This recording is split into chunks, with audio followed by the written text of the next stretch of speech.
Welcome into a Saturday edition. It's orange and blue today. That's right. Cecil, Lammey, Andrew Mason talking Denver Broncos and the game plan against the Los Angeles Chargers. Mace, this one, well, it's got a couple of different ways it can go. We're going to talk this out because it could be a tough, hard-fought, kind of slugfest type of game. However, it also could be a track meet where it's 35-31, that sort of game. So we're going to kind of have to feel it out and see which Broncos team shows up, which Chargers teams show up, and what do we get? Because I really can't put a beat on this game and say, yes, it's going to be low scoring. Yes, it's going to be smash mouth. And I can't say, yes, it's going to be a track meet either. I mean, I think it's going to depend on kind of the game flow and the possession flow. Maybe we'll get a feel for it based on what the early possessions are like, quite frankly. I mean, if maybe you see a couple of long drives early on in the game. If there's, say, a 5 or 6 minute drive to start for the Broncos, and then there's another 5 or 6 minute drive to start for the Chargers, I mean, maybe this is one that does turn into one where it's kind of tit for tat, kind of a tennis match type of game where getting a score is like holding serve, basically. Or if you get some 3 and outs, or you get one first down and punt, one first down and punt, it could take on a different type of flow. I mean, some of this is going to depend on, frankly, what kind of level you get from the Broncos D. Do you get them returning to form? Does it look more like it did in week 1 against the Titans, getting pressure and finishing, keep stunting that run game, keeping the Chargers from getting going? Because it's been 2 games in a row that the Chargers ground game has been ineffective. Both Najee Harris and Marion Hampton so far this year averaging under 4 yards a carry. Or is it going to look like this past game against the Colts and the playoff game in Buffalo and some of the games last December, even the Chargers game last December, where you see some gash runs and you see the opponent able to get things going on the ground and stay on schedule on the ground, thus setting things up through the air, or even pass to set up the run. Either way, if the Chargers are able to run the football, just as the Colts could, just as the Bills could, and even with the aerial circus in Cincinnati, just as the Bengals could run the ball pretty well last December, it could be a long day for the Broncos. Yeah, you mentioned the fast start. Fast start isn't just for the season, it's for this game, and it's a must. And I feel like early on, we can kind of get a tail of the tape to see how the Broncos defense reacts, Mason. You were in that locker room more than I this week. The nice thing is, and I'm going to steal a line from our guy, Adam Troutman. Remember after the Dolphins game when Trout was like, you can only lose a game once. Yeah. So it's not like, and listen, this is a heartbreaking way to finish that game against the Colts. Absolutely heartbreaking, but it's once. And yeah. I'm not saying they were like, slap happy this week, but they've put it behind them. At least that's the attitude I picked up on in the locker room. What about you? Definitely that they weren't downcast about it. Dwelling on it, Well, you remember last year when they lost to the Chiefs. The locker room after that game was the most downcast I had seen a Broncos locker room since that playoff loss to Baltimore back in January of 2013. I mean, that's saying something. Yes. In the moment after that game, the immediate aftermath, that locker room was shell-shocked. Ashen. I mean, devastated, no doubt. Mm-hmm. And yet, by Wednesday, by Thursday, the focus was back. And the response 7 days later was that they played the best game of the Sean Payton era. Really the best and most complete Broncos game in a long, long time against the Falcons. That says a lot about this team's ability to compartmentalize and move past it. I think it was Alex Singleton who was talking about how their debriefings, as they call them, when they go through the film of the previous day's game, he said that the tone of them tends to be the same win or loss. In other words, they're pretty critical of themselves after wins.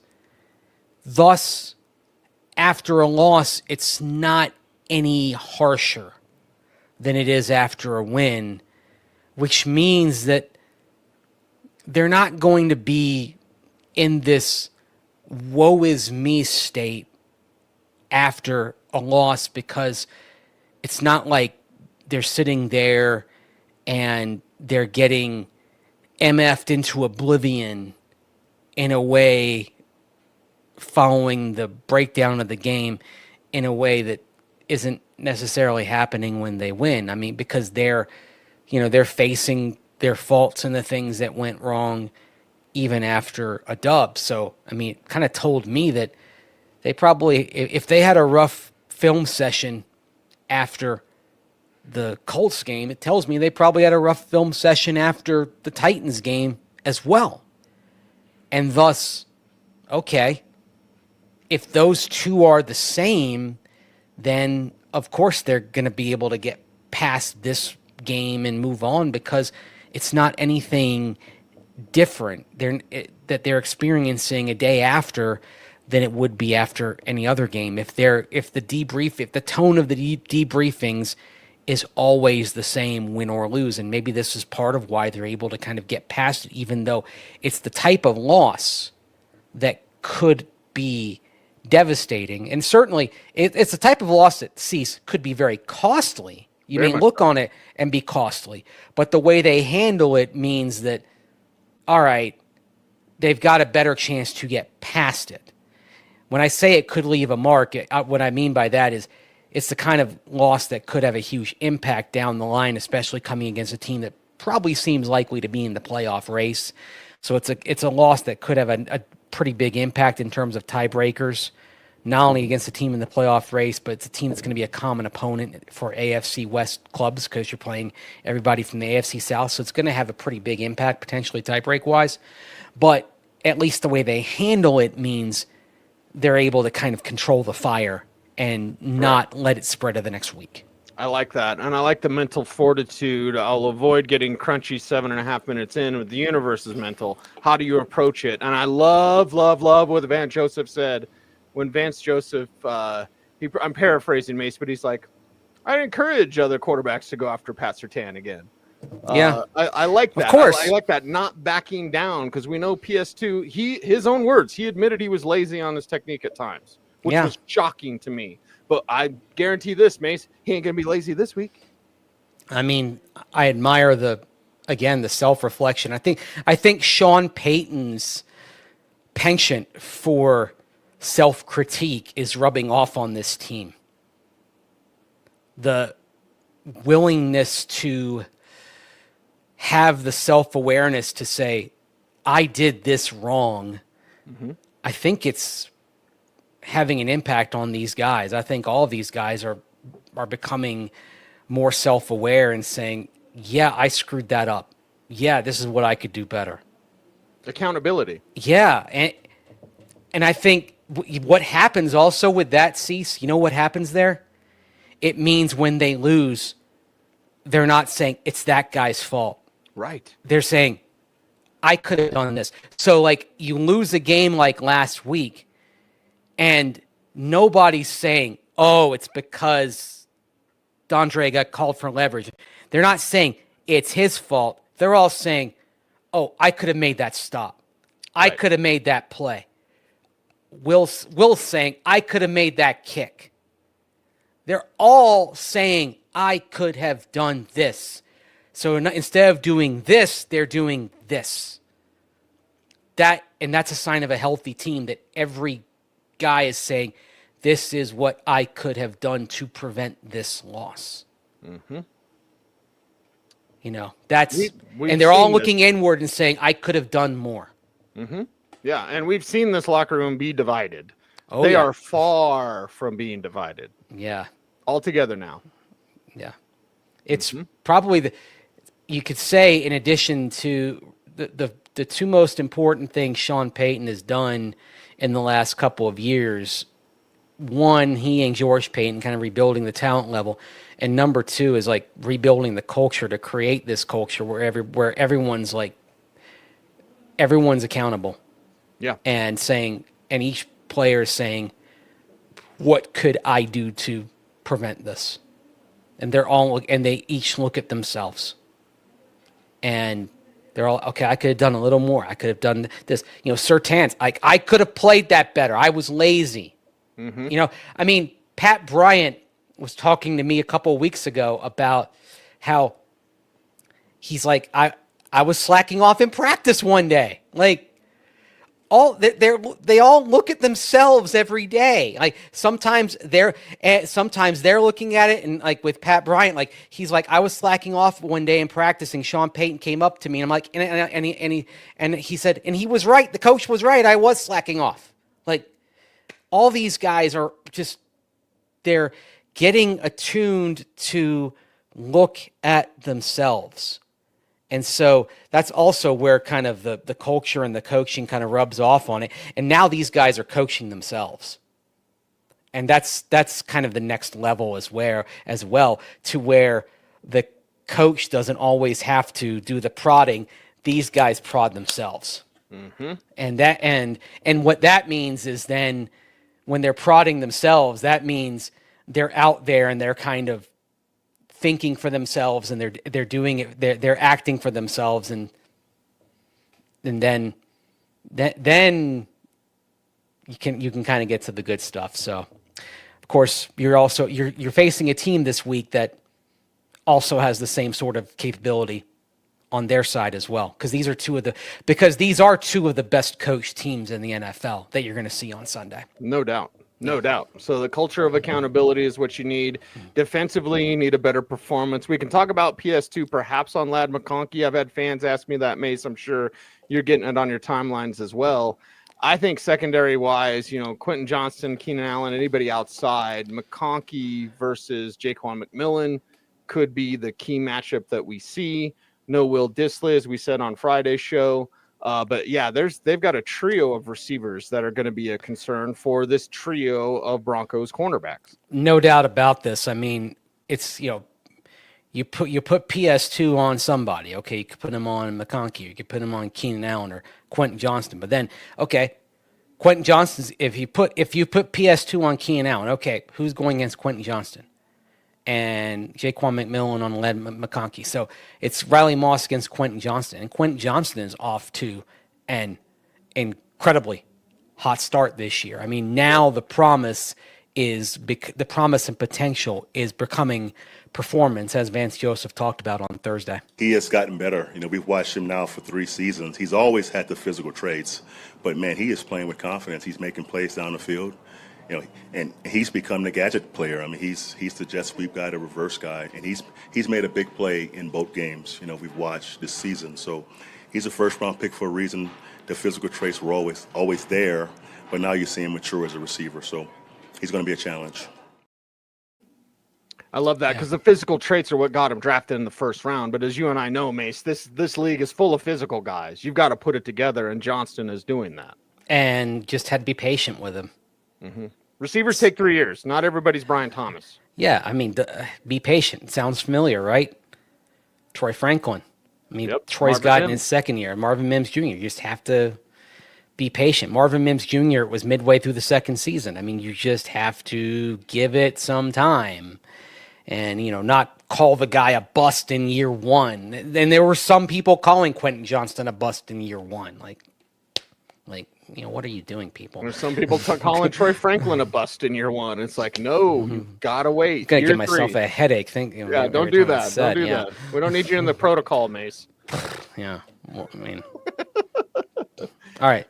Soft tap. Yes. Yeah. But go out there and take care of these 3 receivers. And then I believe, and I could be wrong, but I believe there's going to be a switch to more Najee. 1, because they haven't used him much, and 2, because Hampton fumbled. So a rookie first rounder that's not looking as good as promised. Neither is Ashton Genty. Like all of these rookie backs, Travion Henderson, again, speaking of time. So Hampton will get there, but maybe they go to Harris a little bit more. And maybe you can, it's weird, Mace, especially with what Jonathan Taylor did. Yeah. Would it be best if they kind of lulled him into running a little bit? Is that weird? Lull him, like, go ahead and run. Ooh. We're gonna drop guys. Look at this soft coverage. Just go ahead and run. We'll let you have that. Go ahead. Make them take their time moving it down the field. Yep. Take away the big plays. Yeah. Maybe. It's weird, but maybe that's the plan. It's counterintuitive. Very much so. I don't know. You have my attention with this. It's interesting to think about. You know what I mean? Like it absolutely is. The best part of their offense is Justin Herbert. So what if Justin Herbert Yes. is doing this? I'm handing off. If he's doing this all day. You're taking the ball out of Justin Herbert's hands. Right. Is the thing. You know, so hey, Najee Harris got you guys. Okay, but the Broncos win. Yeah. You know, and Herbert has like 200 yards. Okay. The only problem is, you know, if you start looking up and it extends drives, like the key then would be you have to stop them in the red zone. And the one thing the Broncos D did do well last week was they put the clamps down in the red zone. They did. It was 6 red zone drives, 2 touchdowns, I believe, for the Colts. So that's the one thing they did right. Like you said, bend but don't break, and they didn't break very often in terms of red zone. So the only thing is, it looks like this Chargers defense is better than that Colts defense, even taking Khalil Mack out of the equation. So yes.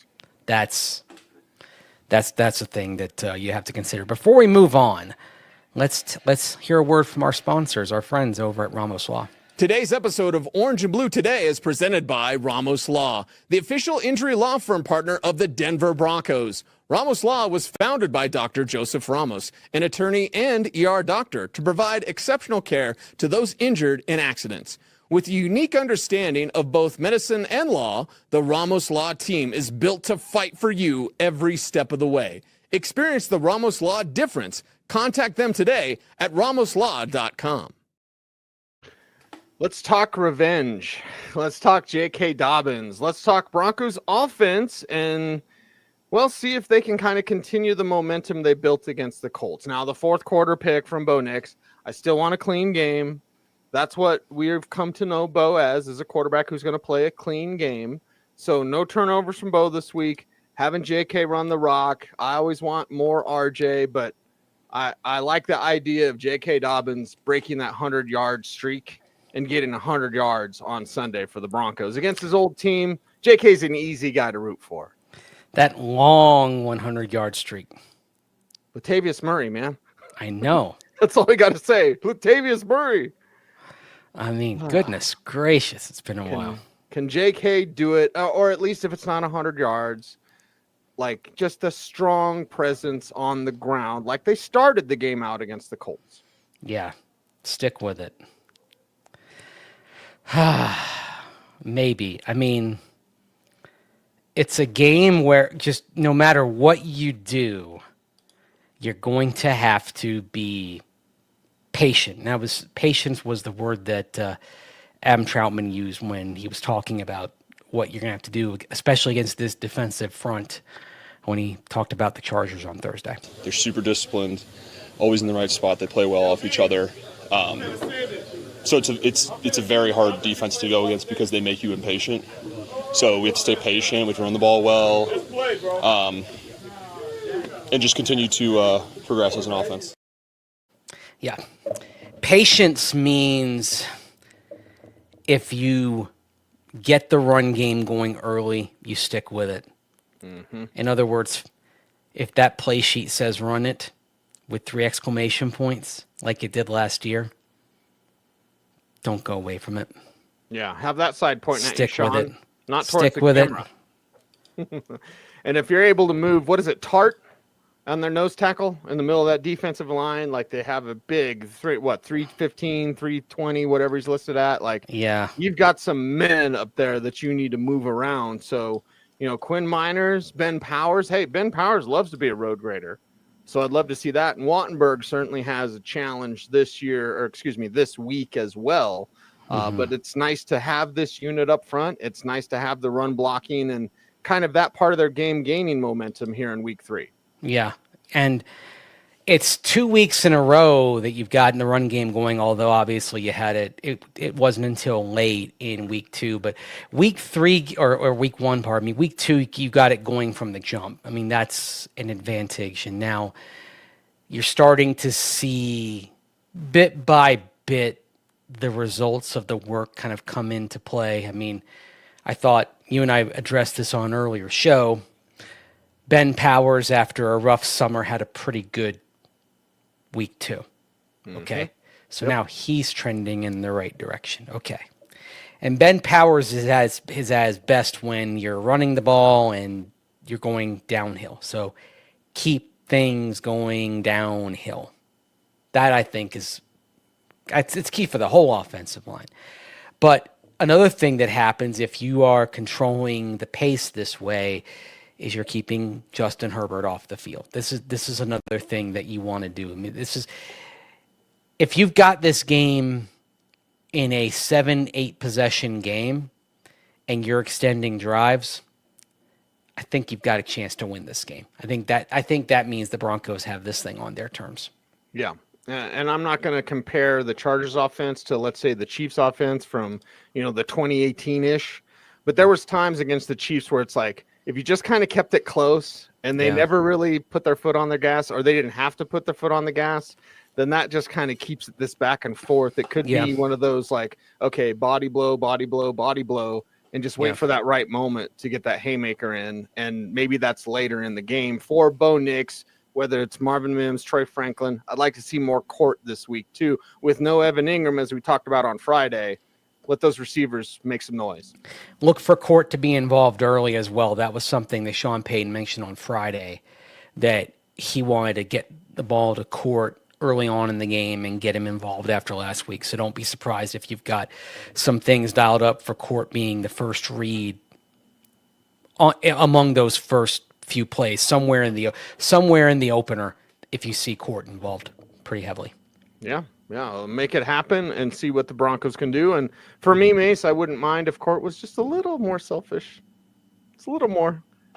He doesn't need to be super diva wide receiver like our friend Brandon Stokely, but like just a little more selfish. Let it come to him. You don't want him to not be him. Let it come to him. Well, let's see if the Broncos can let that W come their way on Sunday. Mace, you're going to be out there reporting. Everyone stay tuned to your socials. And I love the on scene, wherever you're at, like where's Mace at today? So keep those coming for us too. Appreciate it. Yep. You'll get one of those on Saturday, so be looking for it. All right. And we get to be here with you on YouTube. But Mace, to continue that, we want success, great success. King of the Castle, how can folks help us out on YouTube? Like, comment, share, subscribe, and hit that notification bell. You wanted to do it in Borat voice, didn't you? I was going to. My name is Borat. Oh, so that's you. Never miss. There were some things I could say, but FCC won't let us be. Yes. All I'll say is other countries have inferior potassium. And all I'll say is sleep of wizard. All right, he's Andrew Mason. You follow him on all the socials. Hold it together. He is at Mace Denver. I am at Cecil Lammey. Having fun with you guys. Thank you all very much. OBT is a BFD. Stay tuned, and would you please stay frosty.